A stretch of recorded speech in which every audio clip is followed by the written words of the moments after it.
let's get started. I think at this point I've met everybody here, but my name is Samantha Moik. I am the Engaged Learning Specialist here at Robert Morris University, and I will be moderating this panel. We have 4 really great panelists here today. I'm excited for you to be able to hear their stories, and I really want you to engage with them. We're going to be discussing student engagement, so it's only right that we have audience engagement. So that all of you, so many, will ask some questions. And let me introduce the panel. We have John Locke here. He is the Director of Student Activities and Leadership Development, as well as adjunct faculty with the Communication and English departments at Robert Morris. He began his career in theater, serving as the production coordinator at RMU and as the theater director in the Montour School District. In 2008, Mr. Locke joined RMU's Student Life Office, where he established the Class Officer Program, coordinated new student orientation, developed major campus events, and serves as advisor to the yearbook. So he's really slacking. He graduated from RMU in 2003 with a bachelor's in communication, in 2006 with a master's in education, and is currently working on a PhD in instructional management and leadership. So he's fantastic. And here is Ms. Khulood Al Ali. She is a native of Saudi Arabia and a 2015 alumna of RMU's biomedical engineering program. She'll be starting her master's program in biomedical engineering at Carnegie Mellon University in January. Ms. Al Ali made significant impact during her time here at RMU, as can be evidenced by the many awards that she earned as a student, including our office's Gregory G. Del Olmo Renaissance Award, recognizing excellence in engaged learning for completing all 7 categories of the student engagement transcript, the Newman Civic Fellows Award, the Rising Star Award, and the university's highest honor, the Presidential Transformational Award. As an RMU student, she was involved in student organizations and was a founder of the Saudi Student Club. Additionally, she participated in multiple alternative spring breaks and completed over 700 cumulative hours of community service. She truly exemplifies RMU's mission and core values of changing students' lives through engaged learning so they may go out and change the lives of others for the better. This is the RMU side, and now I have the SUNY Brockport side. First, I'd like to introduce Dr. Laurie Cook, an associate professor of biology at a primarily undergraduate institution, the College at Brockport, which is part of the SUNY system. Her NSF-funded laboratory is centered on the engagement of undergraduate and master's students in the study of hormonal involvement and the maturation of fat cells. Over the past 10 years, Dr. Cook has become increasingly involved in facilitating a culture of engagement on the Brockport campus with faculty, staff, and students. She has taken on leadership roles by chairing task forces and committees on student engagement and has been awarded Brockport's Academic Advising Award and Faculty Student Engagement Award, both of which are student nominations. Recently, Dr. Cook was named Assistant to the Provost for Applied Learning and Director of Brockport's Institute for Engaged Learning. This year, both she and Ms. Karen Podsiadly are co-chairing a strategic planning committee on engaged learning at the college. And now, Ms. Karen M. Podsiadly is a native of Rochester, New York, and was educated at State University of New York, College at Geneseo, and Western Illinois University with degrees in sociology and college student personnel, respectively. Ms. Podsiadly has served for 25 years in a variety of settings within American higher education. Currently the Director of Community Development at the College at Brockport, SUNY, Ms. Podsiadly enjoys a career that allows her to move seamlessly between her roles on campus and in the community. She currently serves on the Board of Directors for the Community Place of Greater Rochester. She's actively involved at Mount Olivet Baptist Church as a church trustee, and she serves as President of Rochester Genesee Region of American Baptist Churches, Incorporated. Additionally, she has served as a board member on the SUNY Geneseo Alumni Association for over 10 years and continues to serve her alma mater through involvement in the annual Women's Leadership Conference, having presented on topics related to social justice and leadership. Among Ms. Podsiadly's greatest passions is mentoring young people, with a particular affinity for supporting young women as they make choices toward healthy and successful lives. So we have some really interesting and engaged panelists, as you can tell. So I'd like to start off by asking them to introduce themselves to you in the context of engagement. So, panelists, why is student engagement important to you? What does it mean to you, and why do you believe it is important for students? Who'd like to start? Wow. Thank you. So for me, one of the major pieces is I know what it did for me. So I use what started in my undergraduate experience being involved on campus in student leadership, being able to work with administrators and faculty to really understand who I was. And so I really take a lot of that into the work I do currently. So with me working with students so that they begin to understand much more deeply who they are and how they relate to their community. So every day, all day, I really pride myself as I say to my staff, whoever presents themselves, we have a role with them. So that's how I try to interact with the students on our campus, but also with our community partners. I guess I would say, I made a decision kind of early on in my education. I have a PhD in pharmacology, so I could have taken two paths. I could have taken the path to the pharmaceutical industry. Well, I chose an alternative path to education and working with students in sort of a teaching mission combined with research institution. And I did that because I felt very strongly about the role that working one-on-one with students can have in a student's life. And the mentorship that I had as a student early on in my career was pretty influential. I went to school in a very male-oriented community. I had a female mentor, and to me, she was like a second mother.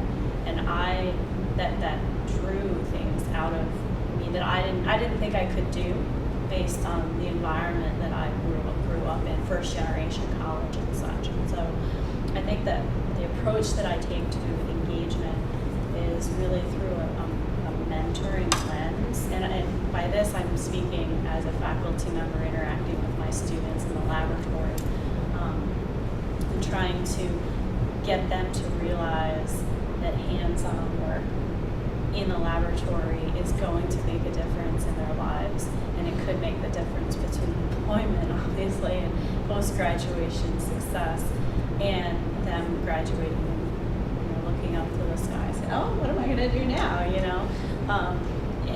And so the approach I take is mentor them, get them to realize their full potential, and then send them out into the world and see what they can do.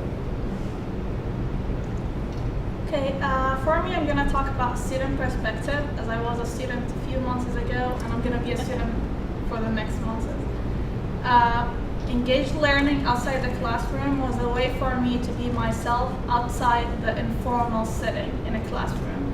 Like in a classroom, we have to listen to lectures, we have to interact with other students and the professor, but in a professional way. I have to understand the materials to apply it to the class. But engaging outside the classroom, it's a chance to be myself. There's no any structure. I can be funny, I can be loud, I can be quiet. It's just a way to express the self. I am an alum of this institution, so I remember what it was like when I was here as a young freshman, and for us to be on the part of something like this, where we talk about engaged learning, where we're doing things to provide opportunities for students, is a really remarkable thing for me to see. I come from a theater background, a lot of theater. I did an internship with the Walt Disney Company, so this idea of immersive storytelling is very much rooted in everything that I do, and that's what we do, is we are helping students have opportunities to write their story and make memories, and that's what we do. So engaged learning is the learning that happens when they're creating lifelong friendships and making memories and making an impact. And to me, there's a very much a storytelling arc to everything that we do, from the minute you come here as a high school student to when you walk across the stage and beyond. So that's how I look at it. Great, thank you. Now I would like to open it up. I know we don't have a ton of people here. It's kind of late in the day. But if the audience has any questions, I do invite you to ask them. Otherwise, I can continue. Any questions? Yes. I'm curious, we've got two similar but not similar institutions, and that's not meant to sound, sort of off the wall. You've got a public institution in a large state, a private institution in a large state, both roughly in the same geographic area. So I'll begin by asking the two of you this question, and then turn it over to the two of you, since you have the Robert Morris smaller private example. If a parent came to you and said, what is engaged learning on your campus? What does it look like? Or how do students experience it? What would you say? And then based on what they say, if you could find the similarities and the differences. Does that make sense? Yeah. Okay.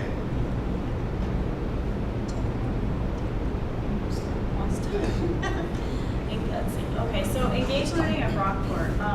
I'm going to give you an example because something comes up over and over in open houses, and it's not the Brockport versus RMU, it's the Brockport versus Geneseo story. Mm-hmm. Okay, so SUNY Geneseo is, we consider it like a sister school. It's in the same geographical region. It's public. It's SUNY. It's comprehensive. It has all of the sort of same similarities.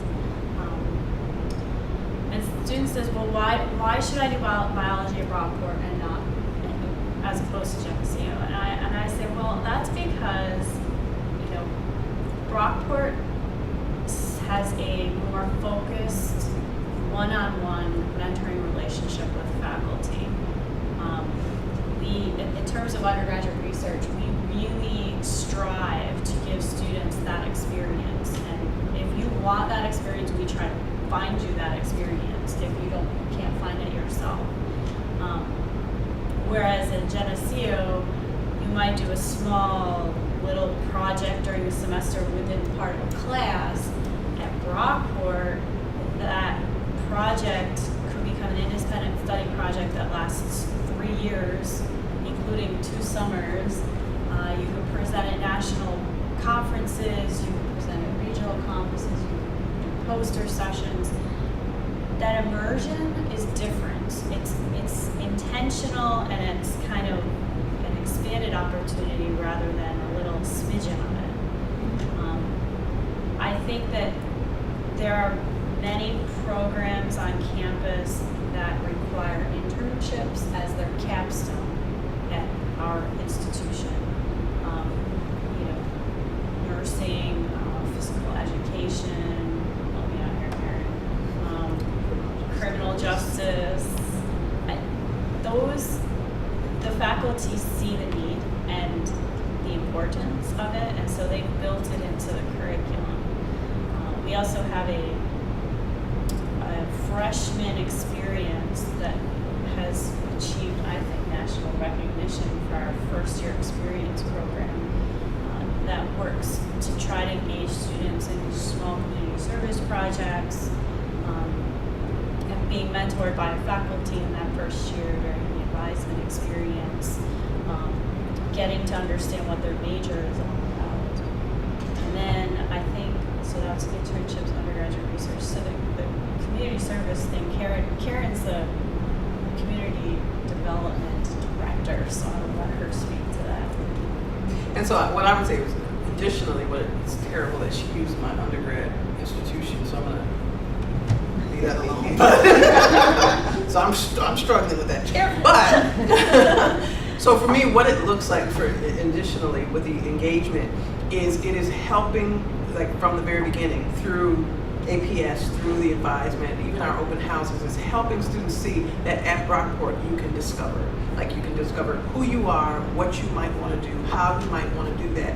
And as Laurie suggested, there's so many ways. And so we're not a professional school. So for us, it's very liberal arts. It's finding your space and the many opportunities. So looking at it, and in my role with community service, so we take great pride in when we take our students out that first Saturday they come to campus and show them their community, and very deliberate in this broad spectrum of opportunities. And you know, based on when they sign up, they're going. So we send out over 900 students, and some of them to places and with people that they have never seen in their life, and meeting those in the community who, again, they may have seen on TV or heard about or read about or that sort of thing. So for me, it's from the very beginning showing them how they relate to the larger community, and then looking at their curriculum development. So how are they engaging in the classroom with faculty, with their advisors, and finding their space. And as we talk about with, you know, like the nursing, you know, even our teachers that want to go into PE or the exercise and physiology. So it's like, how are they seeing the different venues and how they can practice? Like with the panel just previous to this is, taking what is, a normal process and saying, how do you deepen it? How do you expand their horizons and let them see that you're more than you ever imagined, and so how do you take ownership of that and move out? So for us, it's being very deliberate in saying to students, there are so many ways to operationalize this thing called liberal arts education. Where do you guys see the similarities and the differences then? I look at engaged learning like I would look at Subway. Subway, right? You go to Subway and you ask, can you make me a sandwich? And they just do, right? But imagine if at Subway they said, come behind the counter and make your own sandwich.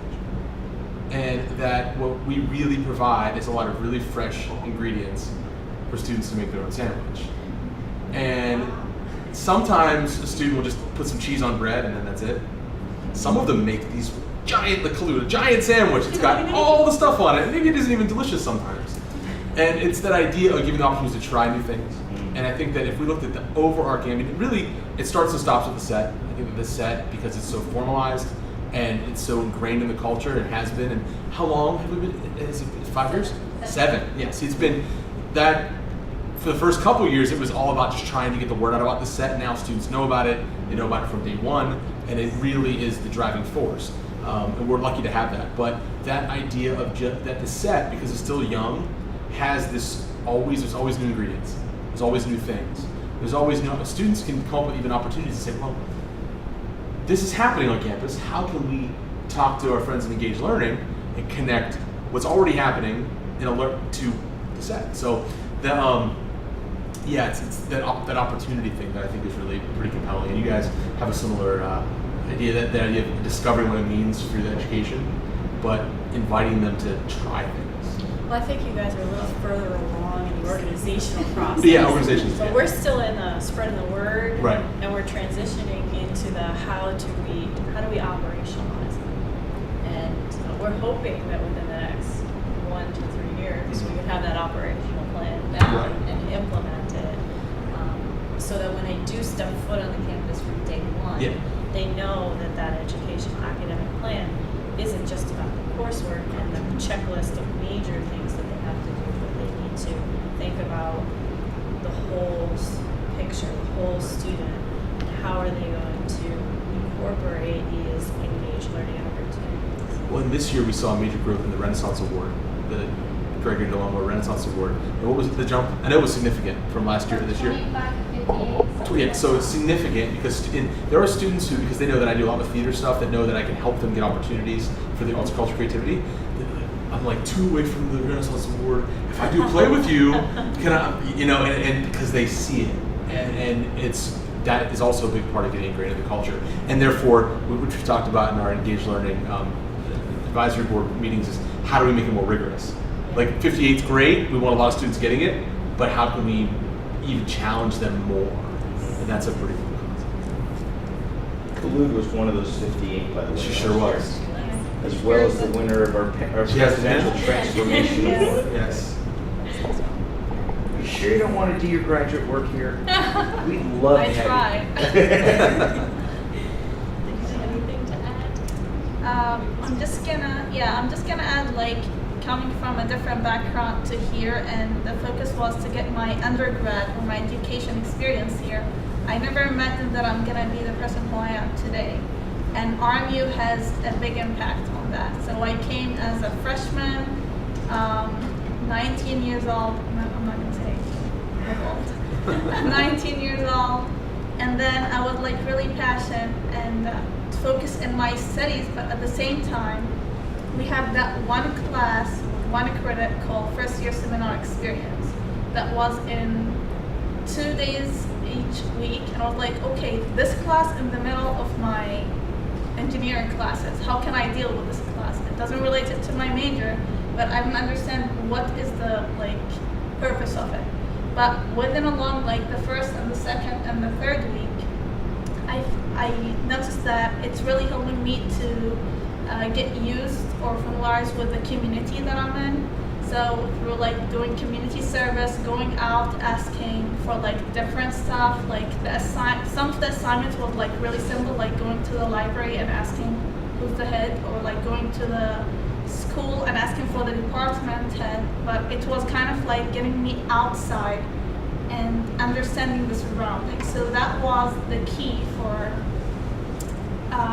like engaged learning outside the classroom. And RMU did a great job with like the study credit, because I got like 5 of them without noticing. I was just engaging in school, doing activities, Overachieving. attending. In a good way. In a good way. Yeah. Okay. Seriously, I was like noticing that, and then I went to the office, and as John Locke say, when we have formed like different events, I was like in charge of the international group, and we introduced an event called Share Your Culture Dinner to introduce the perspective of different backgrounds, and then people coming and attending this event. So we go through step by step with the multicultural services to the study credit to work out if people are gonna attend this, if this will be a part of the experience, and get like other students get excited for like going out, attending events, discovering the surrounding. Great. I'd like to build off of a little bit what Khulood just mentioned of how she was completing a number of set categories without ever realizing that's something that we actually strive for. We want our students to be doing these activities on their own, not because it's a graduation requirement, because they're engaging and they're interested and they're getting involved in the campus community. So I would like to ask the panelists to talk about what they see on their campuses as far as students are concerned. Are students looking for these opportunities? Are they taking advantage of them? Are you having to encourage them to get more involved? What do you see? We did an internal study on we sort of build off of the 10 high impact practices that George Koo identified in his student success in college text. And so we did an internal study because we wanted to know who was taking these 10 high impact practices. We had faculty take courses and label them as which high impact practice a course might fit. So I have a big spreadsheet with that sort of thing. And then we went through and looked at the enrollments and we did a demographic study. I can tell you that sophomores and transfer students are the least engaged. We have students that have taken over 30 curricular high impact practice options across campus, and we have transfer students who have taken none. The average at Brockport is over 10 per student if we take into account the whole campus population. But if we look at transfers, it's less than 1 per student. So we know where we have to target these. If you think about, SUNY is part of the SUNY system. There's a number of community colleges that act as feeder schools to our institution. Take 2 years, get an associate's degree, and come to Brockport to finish out their bachelor's. It's going to be a struggle as we get through this, talk through these conversations as to how they're going to get an engaged learning experience at Brockport. Many majors don't have capstones that would qualify as an engaged learning experience, so we are beginning to think about how to market some of these other opportunities. And some of them don't have the time to fit in a study abroad. So you want to... And I also think that it's really helping them see, as the student said, they don't know that they're doing them. And so how are we helping them see that? I mean, like for me, I advise McNair Scholar. And for her, it's just, I'm preparing for grad school. And I'm like, but it's so much more. And so, matter of fact, she presented yesterday at her diversity conference, and for her to see not only what she was doing, but the skills she has developed, and how it's going to be beneficial as she, in her finishing up her junior year, well, she's in her junior year now, and saying, wow, I have something to talk about in a grad application. So for me, helping her see that, and again, for me, it's the convincing them, but it's also the word of mouth. As students participate, I get it all the time, and those that I know that are engaged in this work, it's always, you need to go see, they call me Miss P, or you need to go see Barb Thompson, or, so it's like students who are doing it and seeing themselves grow or feeling themselves grow are spreading the word. And so how are we helping?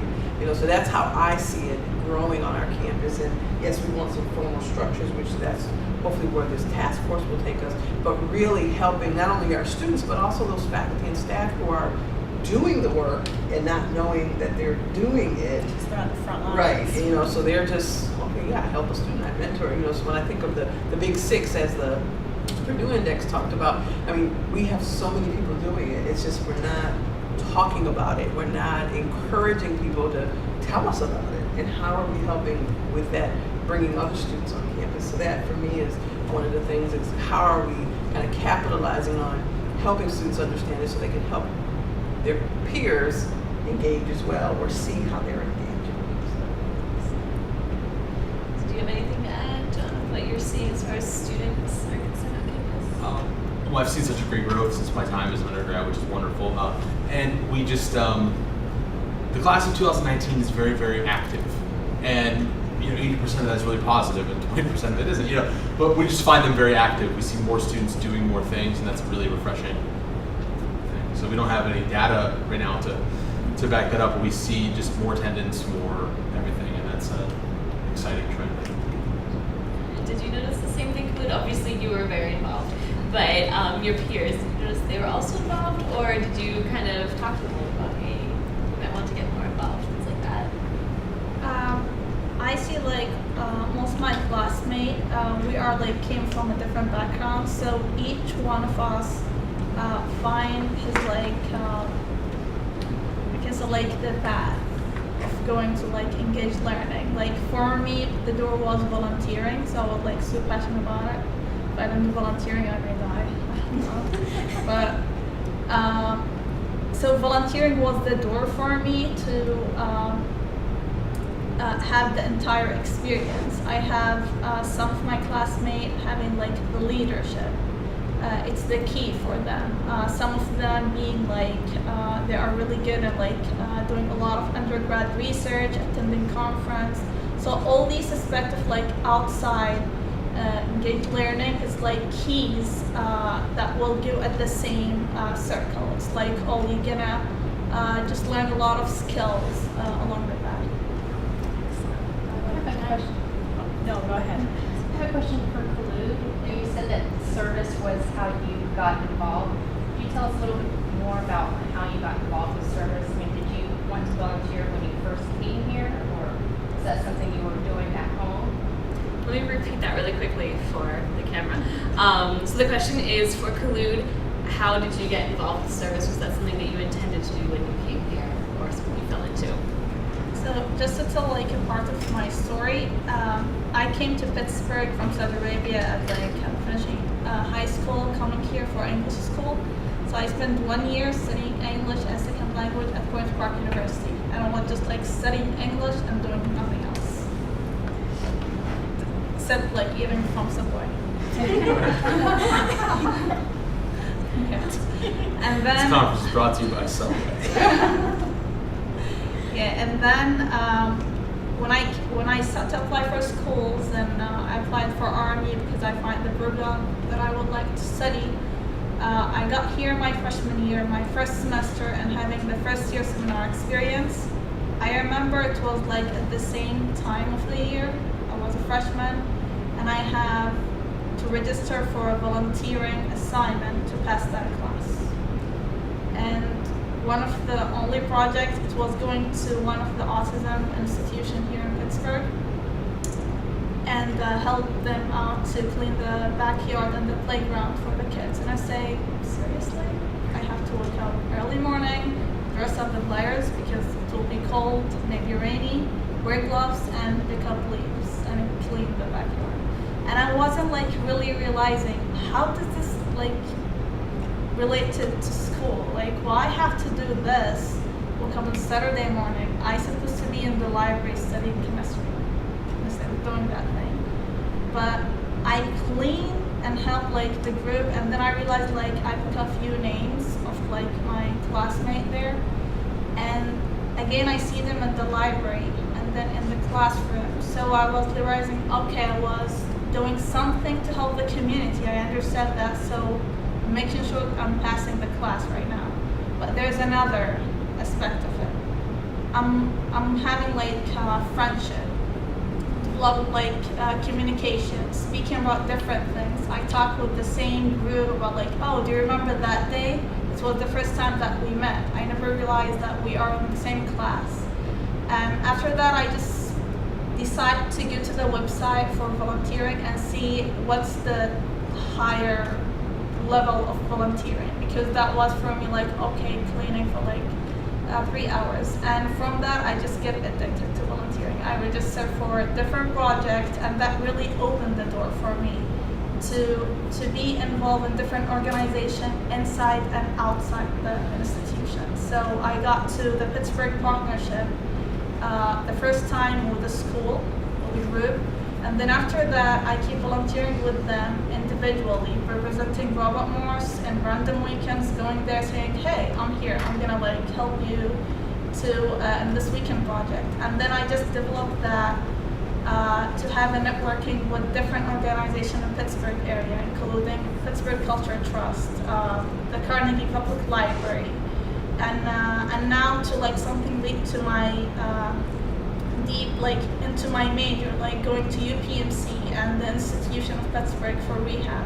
So it started with like really simple thing that I didn't understand how does that really related, but it's the starting point. So everything has a starting point, and then I developed that relation with different and bigger organizations. I think you make a really good point in that initial connection with the engaged learning activity sometimes has to be forced or enticed or encouraged.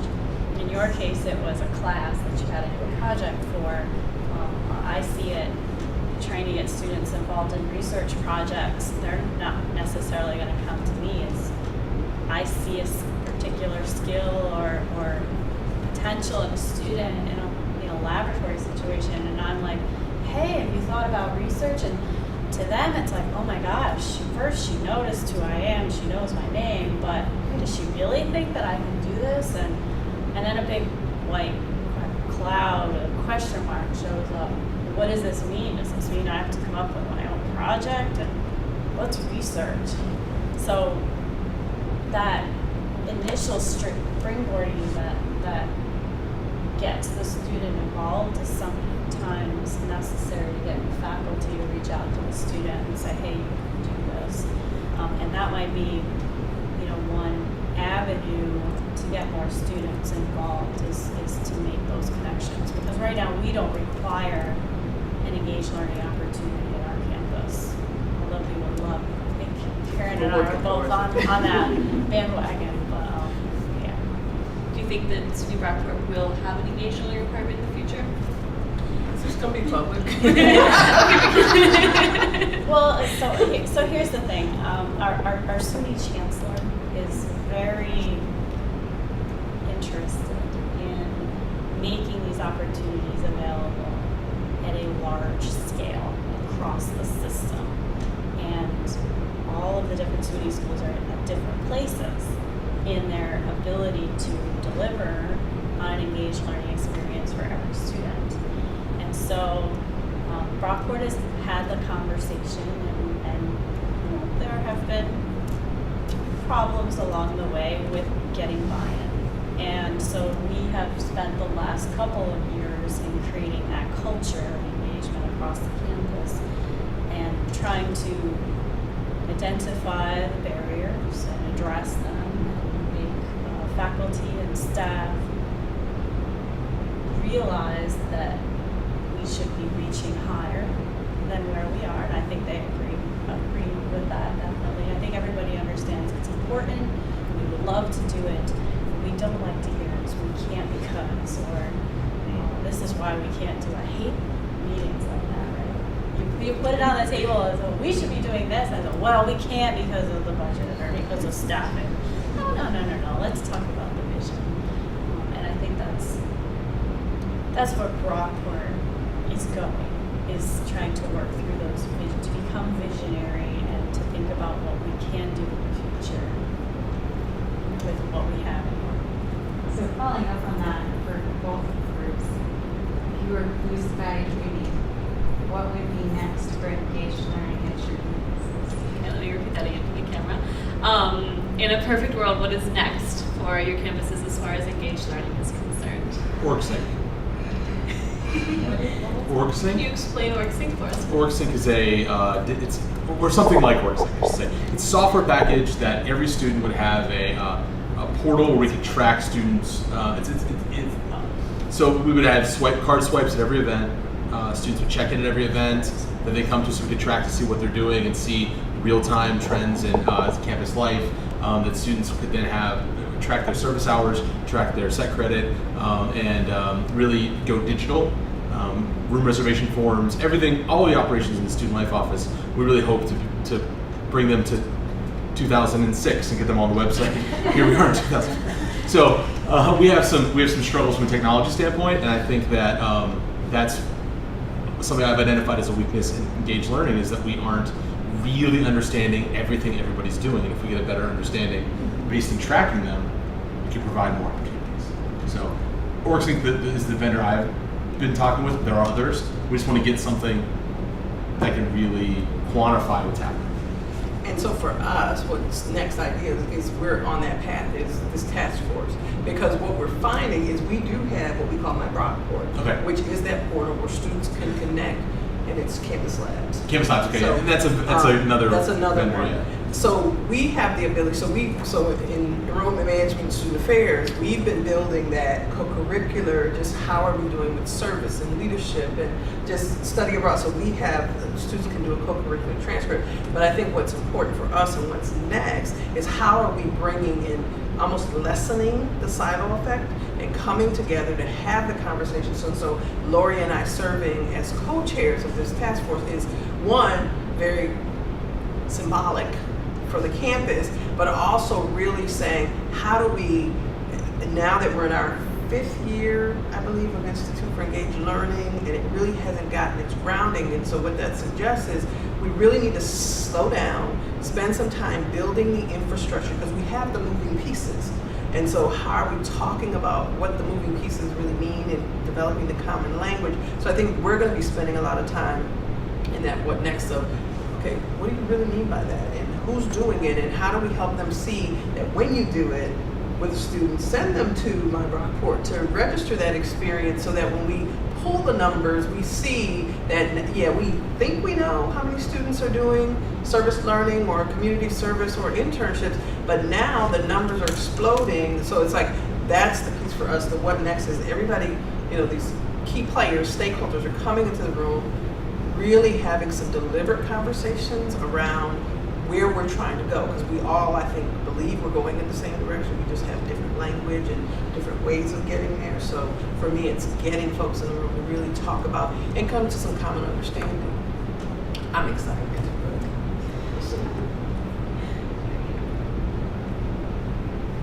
Any other questions? The population that both of us work with are online students. So do you have any recommendations or ideas about ways we can connect distance learners and online learners to be more engaged? Great questions. That was, how do we help distance learners and online learners to become more engaged as students when they're not necessarily with us face-to-face physically on our campus?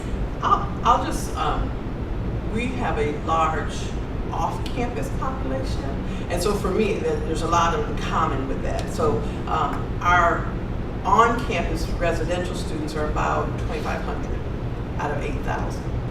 So for me, it's many of our students, if they come to campus, they come for that class, park their car, go in the building, leave. So one of the things that I find successful, particularly when we talk community service or some of the equity, diversity, and inclusion work that we're doing, is we will do programs in their communities.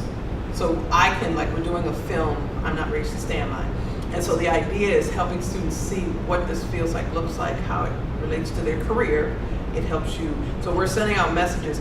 You need to be culturally competent, and it's not that language, it's more student friendly. But it's how are we helping them see, but we're going to them. And so we're trying to have it podcast or, then capturing it so it's live and or recorded and you can access it, but really saying we're coming to your community, Here's a place where you can come physically, join us online, satellite areas. So that's how we're trying to bridge some of that, and it's all rooted in, we're trying to help you be prepared for the workforce, because so many of our folks are, they have families, they're older, so it's that whole, they're working.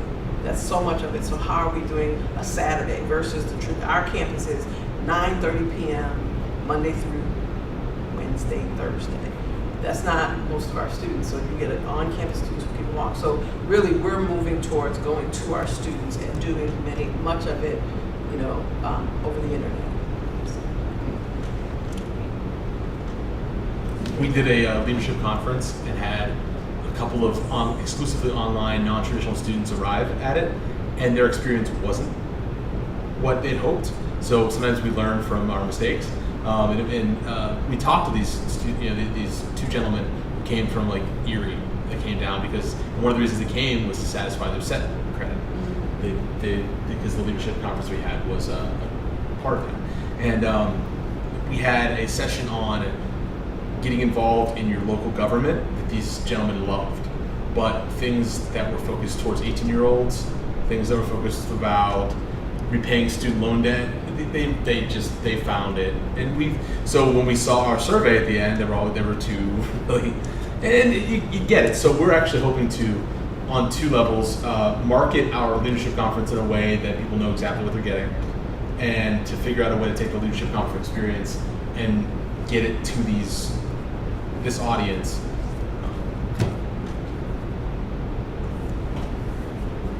Anybody else?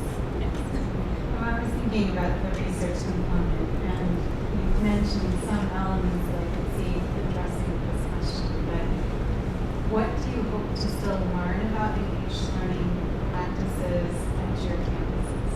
What would you hope to research locally about engaged learning? What do you hope to learn on your campuses about engaged learning and researching it more?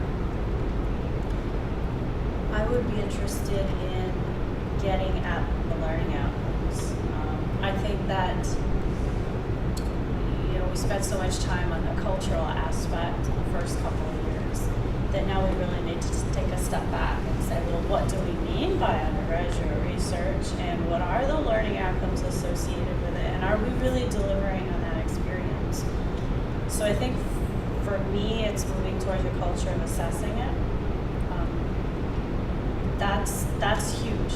I mean, having that assessment conversation really means you have a good understanding of what you want to get out of it. We need to have those conversations. We're in the process of having those conversations. And I'll just follow up with that because we just had our first destination results, which is our graduation survey. And what it says is 54% of our students were engaged in an internship. But to Laurie's point is, I'm like, my natural question, so what did they learn? Like what, so they were in the internship, and what did they learn?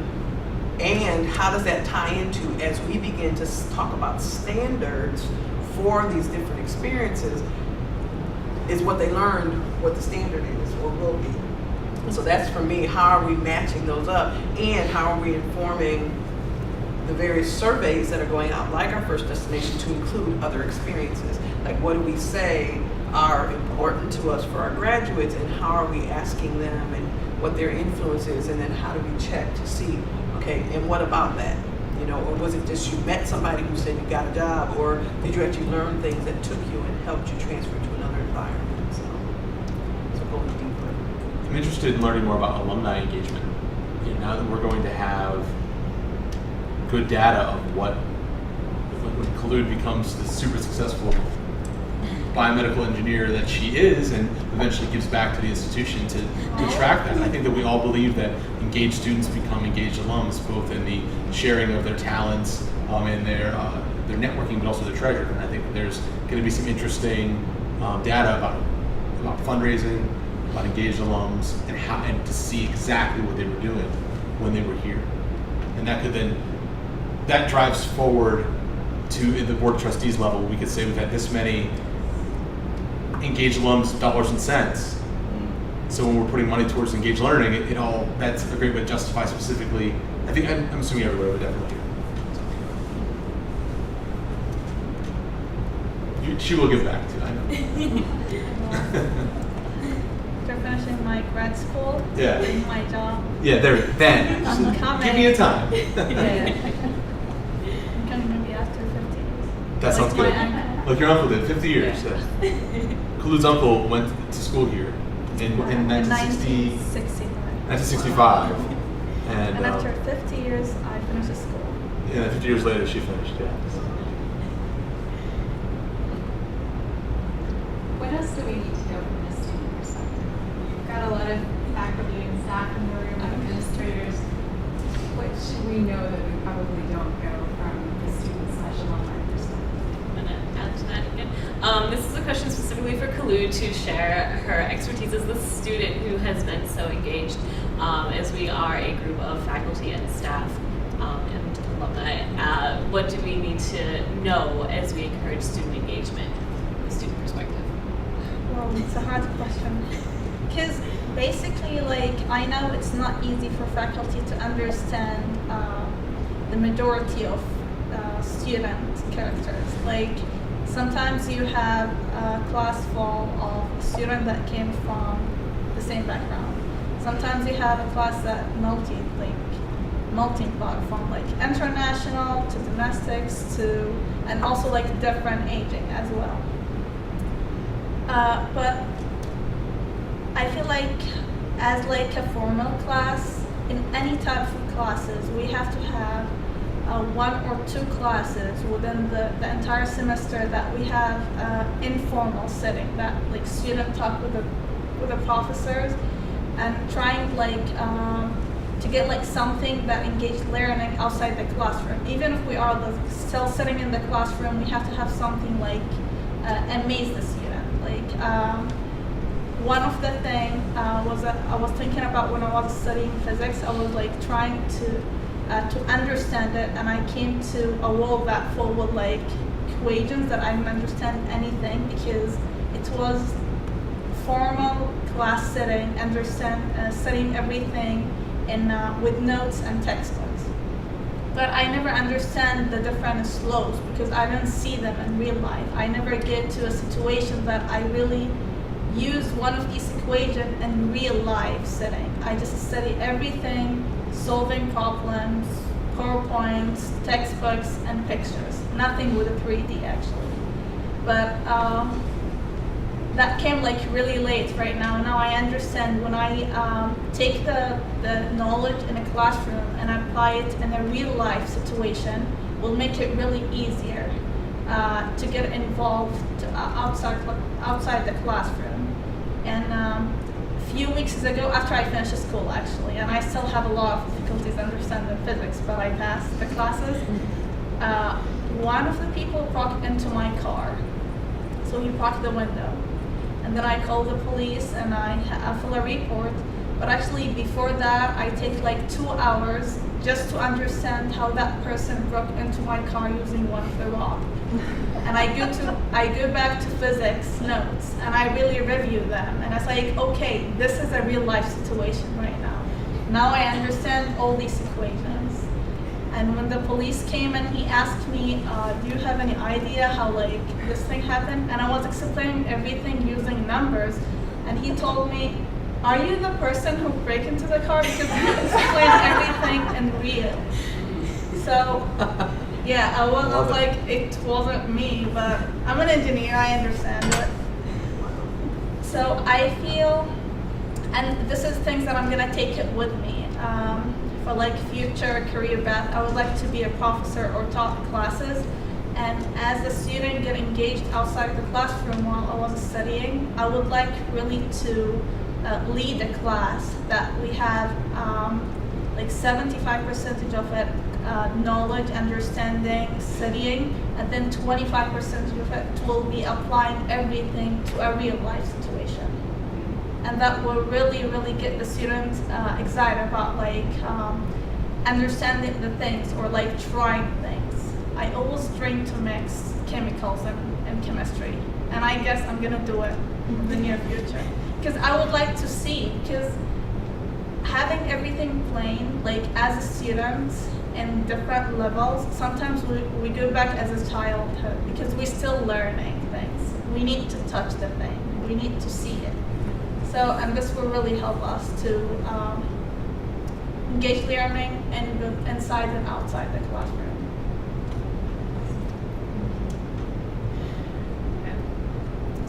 To kind of continue off of that, Khulood, how have completing engaged learning activities as a student, how has that helped you in other areas of your life? Has it given you transferable skills, anything you've gained in that way? Or helped you with graduate school applications? This will take like an hour and a half. But to be honest, when I was like in middle school and high school, I was really quiet and I was really shy. I wasn't really outgoing. Like even with my cousins, my relatives, my friends, I was like always shy, and I just do what I have to do and then like leave the place. But coming to here and having all these different experiences that helped me to help and support me to do really good in education, and also at the same time be myself and actually discovering myself outside the classroom. First, like engaging outside the classroom and focusing and changing other people's lives through community service taught me how to be patient about everything. I have to focus on things, understand it, and give it the time to find the results. So I gain a lot of patience. At the same time, critical thinking, like working with different group of people, different backgrounds, and different family class. I'm gonna say like working with the homeless, that leading to finding solution, how to help homeless, and also helping poor communities. Also like simple things like cleaning backyard and all these things help me to develop my thinking process, trying to understand the problems and try to find a solution. Maybe sometimes I'm not gonna be capable to find the solution right away, or maybe be in action, but at least write it somewhere, tell somebody, express that thing. Leadership, which destroyed the shyness inside me. I found myself just like, I become talkative. I just express my feeling, and this has really lead to like the supporting community around me. Like, I'm serious, I'm gonna say like RMU, it's my second home. My first home is still back home, where my parents are, but this is my second home, and I can see myself coming back. I'm not gonna say in the near future, but in the future with my kids and visit, like to come and visit this institution and say, okay, this is what my starting point to be the person who I am today. A lot of things changed. Engaged learning really helped discovering the person inside me, and here I am today. And I'm really excited to see how the future looks, and leading to that. Okay, thank you. And the folks at RMU are very glad that that's on video. I mean, they did a great job. Any other questions? Okay, I'm going to ask Dr. a quick question. Many of you don't know this, or you may know that she has a master's and a doctoral degree in pharmacology, but you may not know that she is currently pursuing a master's degree in higher education administration. So I was hoping you could talk to us a little bit about that, anything you've learned that is valuable as a faculty member, as an administrator, sort of thing from a different perspective. I was trained as a scientist. Let's just start that. You know, when you're trained as a scientist, my graduate program didn't even have teaching assistant requirements. So when you're trained as a scientist and then you become a college professor, suddenly you're thrust into the classroom and you teach the way you were taught. Okay, so that's how I worked through those teaching problems, was trial and error. Oh, this works. Oh, maybe I should have some more hands-on learning around the way. What ended up happening was, I don't know why, but I ended up on a lot of committees. And not only that, maybe I have a tendency to lead, but I ended up leading a lot of committees. And I'm very observational. I try to see how others approach problems, and I try to figure out what works and what doesn't. By the way, I'm the only female in a department full of males, okay? So even sitting around a faculty meeting table, listening to the dynamic and, you know, all of the politics of how do you get what you want. There's a lot of stuff that goes into being a faculty member. What ended up happening was I would go into these leadership positions and I would have student affairs professionals and faculty and students around the table. And I found this terrible divide. Like, it's like nobody could speak both languages, and the faculty thought things about the student affairs that wasn't true. The student affairs would say things about faculty. These global statements that were so stereotypical. And kind of the long story is my research grant applications were not getting funded. And so I saw myself taking on larger and larger leadership roles. And I took this director's position before I found out my most recent NSF grant was funded. So I was kind of like, ooh.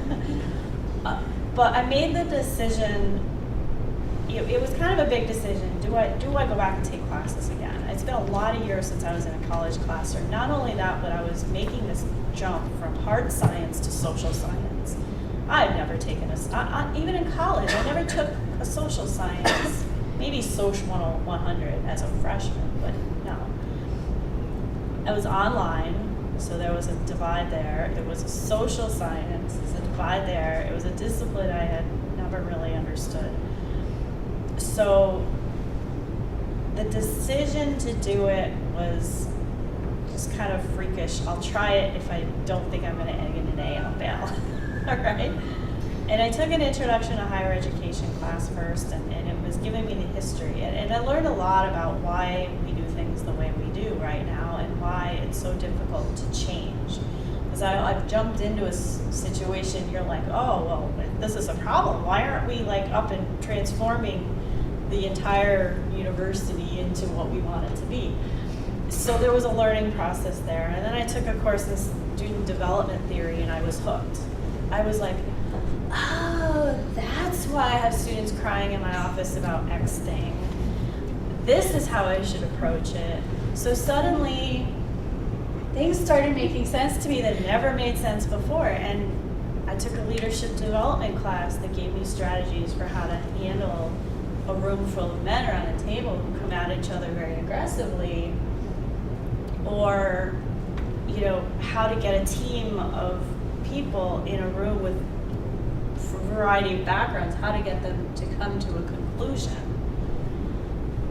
It's very difficult to do that, but the strategies that I was getting out of some of these classes, I was finding immediate impact in my job responsibilities, to the point where I was going back to the discussion boards on the online course saying, oh wow, so just yesterday I tried this in my faculty meeting and here was the outcome, and I never thought this was possible. So, and I'm the only faculty in these classes, which baffled me. I was like, why aren't more faculty taking these courses? And I went to my chair and I was like, you should try up for one of these just to try it. I took a legal issues class and suddenly became engrossed in thoughts about the illegal implications of internships off campus and research experiences off campus. And, oh my gosh, we should be signing liability releases when we do X, Y, Z. And then I took an enrollment management class that's gotten me thinking about, you know, I wrote an enrollment management proposal for the nursing department because we never have enough anatomy and physiology courses for them, right? I sent it to the provost, and now I'm on an enrollment management committee for the nursing department, and we're implementing many of the strategies that I outlined in my proposal. So it's sort of put me in a different perspective. Now I can speak both languages. Now when I sit in a room, it's like, I hear hear my faculty talking about why they can't do certain things, or, oh, the administration, you know, they're always saying, cut your budget, and now I'm like, well, yeah, there are reasons for this, and, you know, we have our role to play. So I find myself, I guess, being the communicator across the divide, and it's interesting that I've taken on this director of student engagement role, because I think in many respects the previous directors were not able to bridge the divide very well. They tried, but I don't think they were able to get everybody to the table. And so I hope that Karen and I, through the strategic planning task force, and me, you know, going to the director of student affairs, or the VP for student affairs, and saying, look, just because I'm an academic doesn't mean I'm forgetting about student affairs. We want you at the table too. And, you know, helping everybody communicate. To be honest, I didn't take a class this semester, so I think it's funny that she has. I've taken 5 classes. When the NSF grant came in, I had to make a difficult decision to not take a class this semester, and it's killing me because I really wanted to take the class that I was signed up for. It's hard. Engagement really requires interdisciplinary, cross-divisional conversations. You can't get your faculty and your staff to speak the same language. A lot of that ends in nothingness. So I have made the attempt to get other people to take, but it's, you know, it's another, people say, why are you doing this? I've been asked this so many times. Why are you doing this? You don't need a degree to, you know, do what you're doing. And I said, well, it's more than just the credential. It's what I'm learning in the process and about the different parts of the institution. Sounds like it's not only useful for you as you're in the planning process for an engaged learning program at your institution, but it's also useful because you're engaged in your own learning at this point. It's very holistic. You're learning things in your class and then taking them into your workplace and then back into your class. I used to be anti-online education until I took an online course, and I was like, wow, this is really difficult. And I can't believe these students are actually more engaged than some of my own students in the classroom. So it's transformative in that way. It gets you to think differently about education and what you can create by including these different opportunities. So, you know, it's helped me identify barriers to certain things too. You know, we talk about service learning, we talk about study abroad, we talk about, in instance, study at home, I think is what many people call it. But we have some barriers at the institution for study at home. Happen to be like insurance barriers, right? What happens if a flight gets canceled and your group of students is stuck in Dallas, Texas, or whatever? Who pays for it? It's little things like this where I look at it and I say, oh, well, now I know who to communicate with to make some of these barriers go away, because I have a higher knowledge of the institution as a whole. So I'd like to talk a little bit more about the arts and student engagement, how those relate and how students can benefit from performing and being part of the arts, whether they're performing or if they're just enjoying. So who would like to talk? Is anybody familiar with the show? And if you listen to some of the music, it's pretty wonderful. And it's great. I mean, it's dirty and it's irreverent. and is there any better audience to sit with than 250 college students in a small theater watching puppets do unspeakable things? So this is a unique show that really appeals to the college audience. And we're seeing that in ticket sales, we're seeing that in just vibe on campus, buzz on campus, and the fraternities talking about it. This is that kind of show. The challenge is when you do something like Picasso and Lapina Gil or Rhymers of Eldritch that are a little bit more challenging to even follow, let alone enjoy, and you have to write a reflection on this experience. And so we have this balance of that, like you have your entertainment space and your education space, and that they can commingle a lot. And Avenue Q is a unique situation where the students are really going to be entertained, but also learn something about the process of the theater. So that's what's that's why I'm excited about this show. And last time I saw it was when it toured at like Heinz Hall with a bunch of, I was sitting amongst some older theater goers. So I'm very excited to see it tonight with a group of college students and in a college. So, but that whole process, and I think that, you know, arts on our campus, you know, we're traditionally a business-focused school here. However, when this property, which was a farm owned by a department store mogul named Oliver Kaufman, that's how we bought this property, and it had this barn on campus, and the barn became the student activities building. It was the place where people gathered because it was one of the only buildings they had. They built classroom buildings, and the barn, they built a stage, and in that barn they functioned a theater program. 12 shows a year. Theater was a thing here from 1967. And then in 1986, the barn was lost to a fire. New theater built in 1992, that's the one we're in now. So even though we have a strong roots of business, that the arts have been here since we bought this property. And it's so that tradition on our campus is something we certainly want to nurture, and that students can be a part of it. So, and then when we add in our media arts department, the gallery space, and the wide variety of artistic opportunities, it's that not only will you as a student become an active participant in observing and critiquing and asking what if and why is it relevant, it's you can make stuff. And that the students that are in the show, a few of them are theater concentrations and minors. We have a couple business majors. We have some, I think we have an engineering major who's also a cheerleader that's in the show. So that idea that like from all over the spectrum, people like to make art, and we can teach something and learn from that. And that's what's exciting for me about it. Great. Any comments on arts, your end? I mean, I just find that many of our students, for me, is those students who participate in the various arts, it helps that real life. So it's like they struggle with the person who is chronically late for practice, and so again, those soft skills. So when we think about it, for me, it's helping them work through it. I usually get the residual of, they made me so angry, and so helping them and then giving them the skills to go back. And so how do you influence that? And so really looking at that in addition to how they're growing the discipline and the critical thinking. So in that, so really helping students really think about that more intently about what are you really learning, you know, through that process. Because so many, they do get hooked, you know, and it's like in particularly in theater that I find, but how are we kind of helping guide them in those discoveries? That's great. And also I think it's important to note, this is a university. We want our students to learn. But we don't want them to only learn about their academic field. We also want them to explore other cultures, other experiences. We want them to gain some kind of cultural competency. And Avenue Q is very helpful. As you mentioned, it's a little irreverent.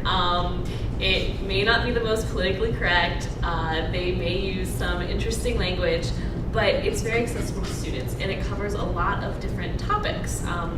Which can be very salient to different populations, but also that are populations that everybody comes into contact with. So what do any of you think about how the arts and education can go together to make it more accessible to students when they are exploring the Well, topics? discussions about censorship are certainly something worth noting. We've had a variety of those from other things we've done on stage. And our campus, you know, we talked about in the first session how there are private schools and private faith-based schools, and not being faith-based, yet we still respectful school with that. It's just that we have a little more freedom to do some things that are irreverent. You're not going to see an Avenue Q at some schools. So that's nice that we can be able to push the envelope a little bit, which is what I like to do. And I also want to add, so for me, it's one of the other things that we do with some of our programming is, like, I delight in taking students to different programs, and even like us bringing the movie, I'm not racist, am I? But even taking them to the Philharmonic, you know, they're like, Miss P, really? And so a lot of times they go because it's me, you know, then they get their friends to go, but it's really helping them in that space. What are you feeling? So getting them in touch with versus, yeah, I don't know a lot of them, but I can tell you what I feel when I listen to it or hear it or interact with it. So again, getting them comfortable in that space, which is, you know, it's not a textbook. You're not telling me that this note and this note, it's really about, how do you feel, and what do you think it took for those folks to learn that craft? And so really getting them to think beyond what it is that, it's not a class, or it is, how do you take this with psychology? So when we think of like this whole mindfulness movement now, helping them see how these things are all connected. And this is one avenue for you, because I say to students, offer the option for students to do meditation. So when you come into my office, they're agitated all the time. We got to work on that. You don't want to go to counseling. So it's how do we help them? And, and so again, one of those things is for them to see like, oh, and then they talk about it or hear about it in psychology or sociology classes. And it's like, this is something real. Like, it's not just Miss P being kooky over here. It's really, there is some science behind all of this. Like, I did get a degree to do this stuff. So like, how do we really do it? So for me, it's how do I really capitalize on those opportunities? I think it's great that you mentioned how it's all connected. If we just build that framework, if we help support the students, they can see how everything is connected and they can learn. Okay, we're getting close to the end of the session. Are there any more questions from the audience? Any last questions for our panelists? Okay, before we finish up though, I want our panelists to talk about how they personally encourage engaged learning in their students or in people that you might meet. It's personal.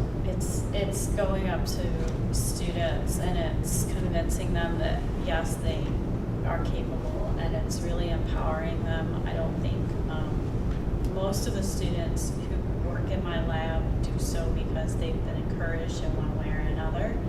It's rare for me to get a freshman to come in. I have a freshman this year. We make so much fun of him, but he's so like, wow, that's so cool. I've never had a student just from the get-go, first year, come in and be so excited about doing such simple things.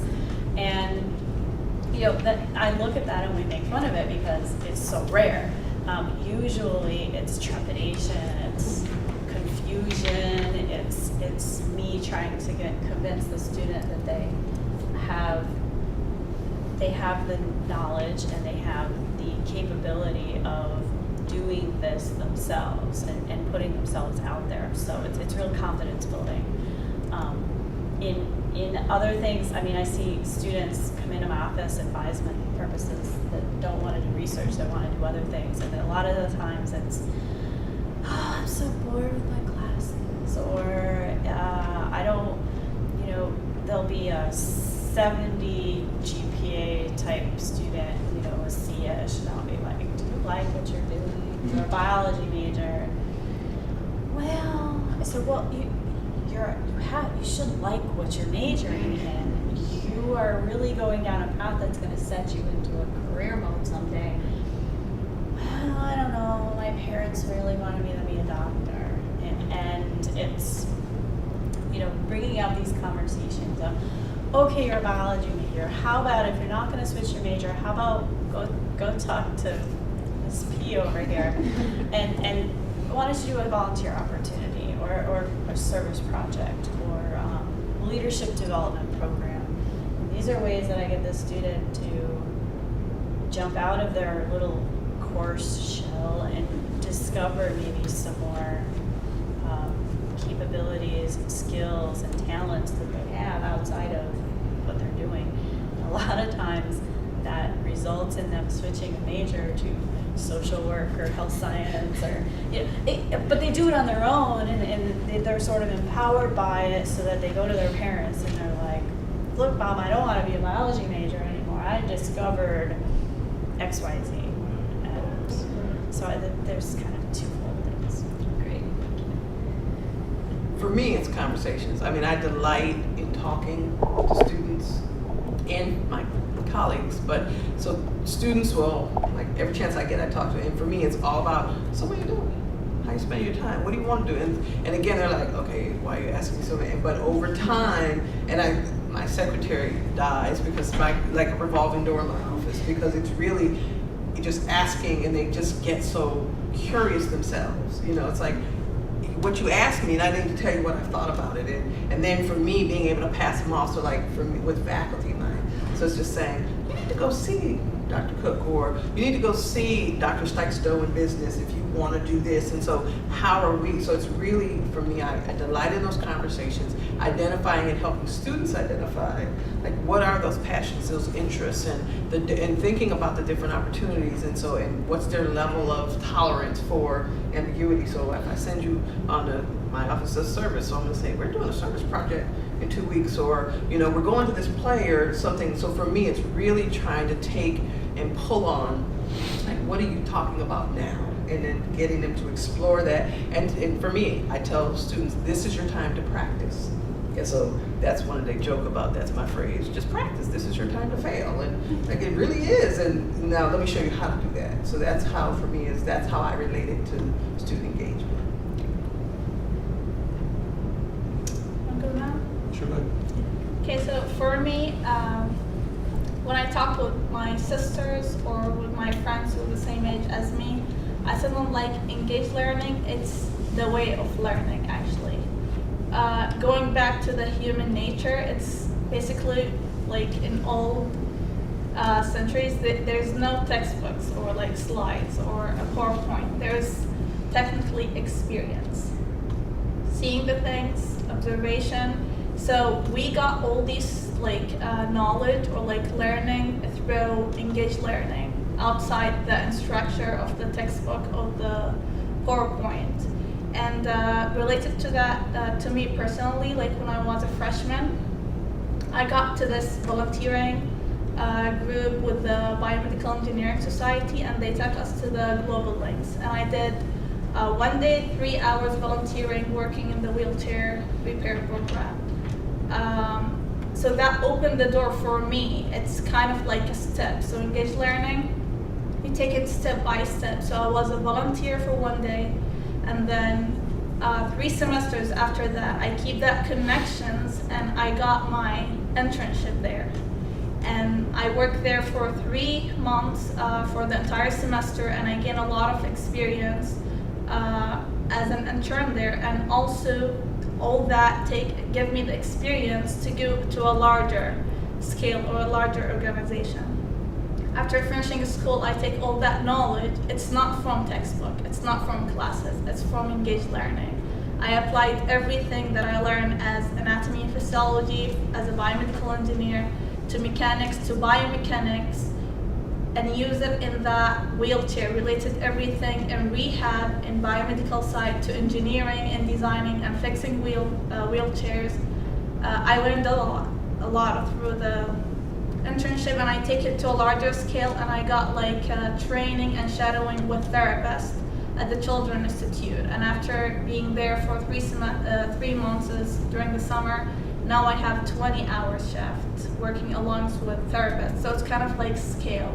So when I talk with a student, I tell them that you just have to be patient about it, and also give yourself the chance to discover what's surrounding you. As director of student activities, I'm often a first line defense for like students with ideas, and I try my best to listen, and I never say no right away. And I end up never saying no because I'm quite the people pleaser. But the idea of listening to students can often spark a lot. I think that's a lesson that I've learned from, and I think we've all had those moments that you can reflect on your undergrad career, where there were these people who influenced your life in a positive way, and you're all thinking of that person right now, I can imagine, and that the things you've learned from them you brought into your job, because none of us knew this was a thing when you were 4 or 5. I got a 3-year-old and a 4-year-old. He knows Dad works at Robert Morris. He comes here when we have fireworks and dunk tanks. He thinks that's all I do. He comes like on the fun days. He thinks there's a basketball game every day. So that we got into this work because we were influenced by the people. So it's about being that person. And the 2 things that I learned really was about being, listening and being fearless. That like you can write the narrative yourself. We can write the new narrative. And the subtle things we've done on this campus that changed the culture in the last decade that I've been lucky enough to be here, they've been subtle, but they've changed the narrative. That in 2008, when we did orientation, we gave away t-shirts that said Orientation 2008. They wore old T-shirts the day after orientation. We just slightly changed and just gave away a shirt with the university logo on it. Seems like it was a game changer. Now we give away thousands of T-shirts. Students wear the gear now. I'm not saying that was the reason, but it was just, it's subtle changing of school spirit and developing school spirit just subtly. And when they care about the place, you want to be a part of every bit of it, including engaged learning. So when it comes to working with students, I just want to listen to them. I want to hear all their bad ideas. And their good ideas, and help them develop it. And then just not be afraid, just let's go for it. Yeah, that's fun. It sounds like we've all had our own experience with engaged learning that have influenced us and helped us see the importance of engaged learning for our own students. And I think now our biggest challenge is finding that starting point. Every student is different, so having those conversations, getting to know them, listening to them, finding out how you can find them an opportunity that will help them get started on their own engaged learning experiences. So it's just important to learn who our students are and what's salient to them. Thank you all. Thank you to this wonderful panel for sharing their experiences and their stories with us. And thank you for your questions.